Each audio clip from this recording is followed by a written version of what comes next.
जय सनातन धर्म की प्रिय सनातनियों, आप सभी का स्वागत है हमारे इस कार्यक्रम में।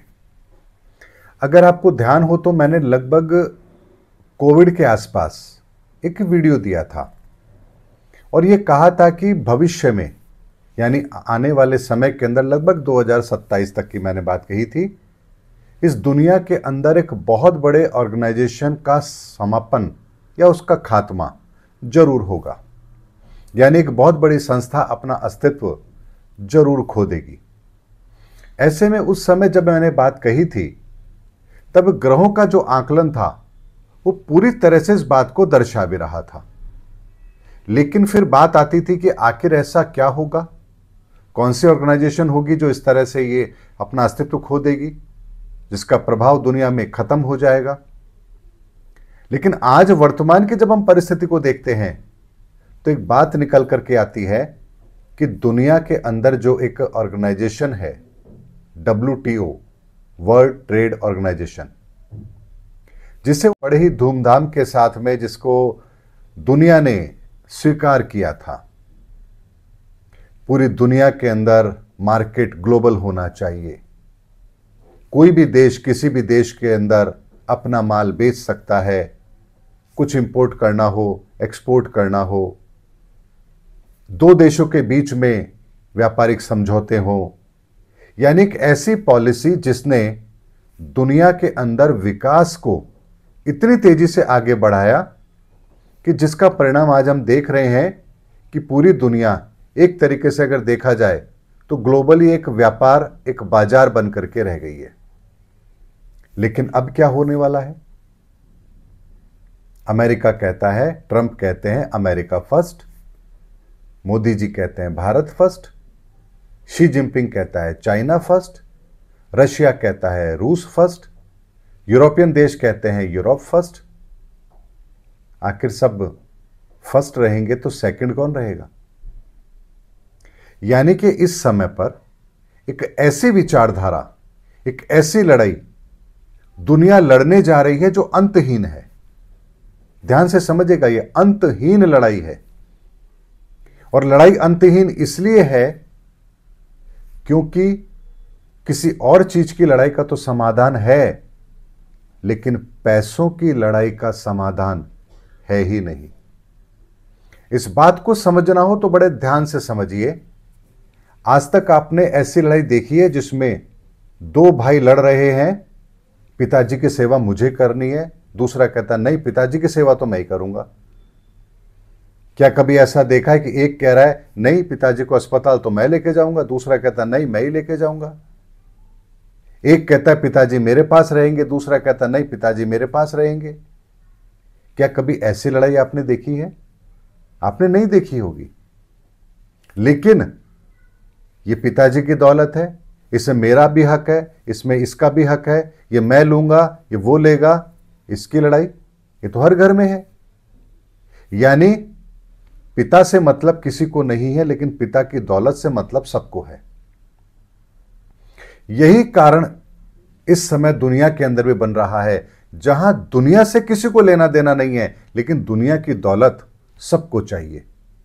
यूक्रेन में भंडार है, ये मुझे मिल जाए, ये गैस का भंडार है, ये हमें मिल जाए, ये खनिज यहां निकला है, ये हमें मिल जाए, हमारे देश में इतना खनिज निकल जाएगा हम अमीर हो जाएंगे। यानी दुनिया की परवाह किसी को नहीं है, लेकिन दुनिया के संसाधन हमें चाहिए। तो सोचिए, जैसे वो लड़ाई जो घरों में होती है संपत्ति के बंटवारे को लेकर, क्या कभी उसका आपने समाधान देखा है? क्या शांति से समाधान कभी निकले हैं? क्या घरों की दीवारें कभी टूटी है? क्या आपसी प्रेम भाईचारा कभी कायम हुआ है?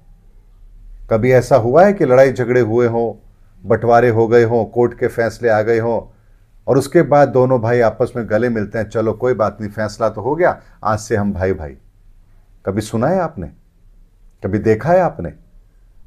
यानी ये जो बंटवारे की जंग होती है, ये ऐसी जंग होती है जो लगभग एक पीढ़ी को तो बर्बाद करती ही करती है। अगली पीढ़ी वो अगर समझदार नहीं है तो ये लड़ाई उनकी अगली पीढ़ी तक भी जाती है और उसके बाद की अगली पीढ़ी जो होती है उसे लड़ाई का अंदाजा होता नहीं है, परिस्थितियां बदल चुकी होती हैं, तो या तो वो पीढ़ी उस रास्ते पर होती है जहां उसके खुद के खाने के लाले पड़ रहे हो, या वो इतनी संपन्न हो जाती है कि वो इतनी सी दौलत के पीछे अपनी जिंदगी को खराब नहीं करना चाहेंगे।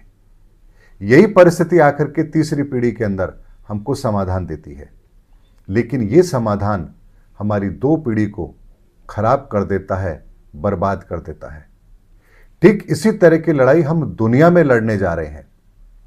जिस WTO की उत्पत्ति इस दुनिया के व्यापार को बेहतर बनाने के लिए हुई थी, आज वही नीति उसी देश के लोग जिन्होंने सबसे आगे बढ़कर इसको दुनिया के सामने रखा था, आज वही इसके अस्तित्व को समाप्त भी करना चाहते हैं, क्योंकि अब दुनिया से जो लेना था वो लिया जा चुका है, दुनिया को जो देना था वो दिया जा चुका है।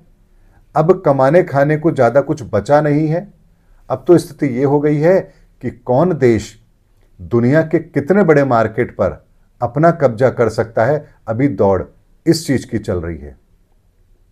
तो जब दौड़ इस चीज की चल रही है तो सोचिए, अगर ये संसाधनों का बंटवारा है तो क्या ये लड़ाई शांति से पूरी हो जाएगी? हो ही नहीं सकता। इसीलिए ये जो कि दौड़ शुरू हुई है आर्थिक प्रगति को लेकर के, हम अपने देश को 3rd नंबर की इकोनॉमी बनाएंगे, हम अपने देश को पहले नंबर की इकोनॉमी बनाएंगे, चाइना इतने समय में पहले नंबर की इकोनॉमी बन जाएगा, अमेरिका की इकोनॉमी पीछे हो रही है, ये देश पीछे हो रहे हैं, ये देश आगे हो रहे हैं। ये इकोनॉमी की लड़ाई संसाधनों की लड़ाई में तब्दील हो चुकी है, और संसाधनों की लड़ाई बंटवारे के रूप में देखी जाती है। और बंटवारा आज तक इस दुनिया में कभी भी शांति से हुआ ही नहीं है। जब बंटवारा शांति से आज तक नहीं हुआ, इस धरती के बनने से लेकर आज तक, तो अब क्या कोई चमत्कार हो जाएगा कि ये दुनिया का बंटवारा शांति से हो जाएगा? ऐसा नहीं हो सकता।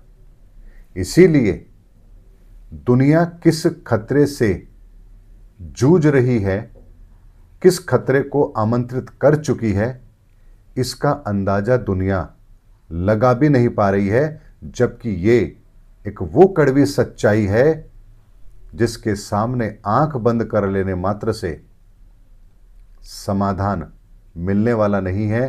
पूरी दुनिया को अपनी विचारधारा के अंदर एक बहुत बड़ा परिवर्तन लाना पड़ेगा, और यही वो कार्य होगा, विचारधारा का परिवर्तन, जो इस समय पर युग परिवर्तन के रूप में हमारे बीच में आएगा।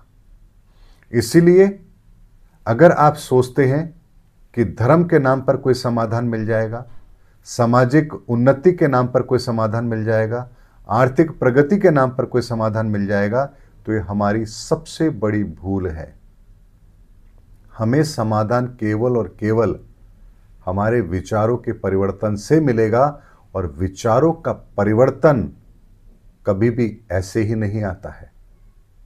विचारों के परिवर्तन के लिए जो हमारी विचारधारा होती है, उससे श्रेष्ठ विचारधारा हमें चाहिए होती है, और वो श्रेष्ठ विचारधारा आपका अहित ना करे, आपका हित करे। केवल आपका हित ना करे, पूरी दुनिया का हित करे, पूरे समाज का हित करे, हर देश का हित करे, तब उस विचारधारा को स्वीकार किया जाएगा। इसीलिए कल्कि की जो विचारधारा होगी वो वासुदेव कुटुंबकम की नहीं होगी, बल्कि इस दुनिया को धर्म युग में ले जाने की होगी, जहां ये बात अपने आप चरितार्थ हो जाएगी, वासुदेव कुटुंबकम। यानी ये वो प्रक्रिया है जहां इंसान को भीतर से बदलना पड़ेगा, और इंसान को भीतर से बदलने के लिए एक ऐसा समाधान दुनिया को देना होगा जो दुनिया के हर व्यक्ति को स्वीकार्य हो। और ये समाधान ईश्वर के अलावा और कोई नहीं दे सकता, क्योंकि उसी के पास हर समस्या का समाधान होता है। हिरण्यकश्यप का समाधान क्या इस धरती पर किसी के पास था? लेकिन भगवान नरसिंह रूप में आते हैं और उस समस्या का समाधान भी देते हैं।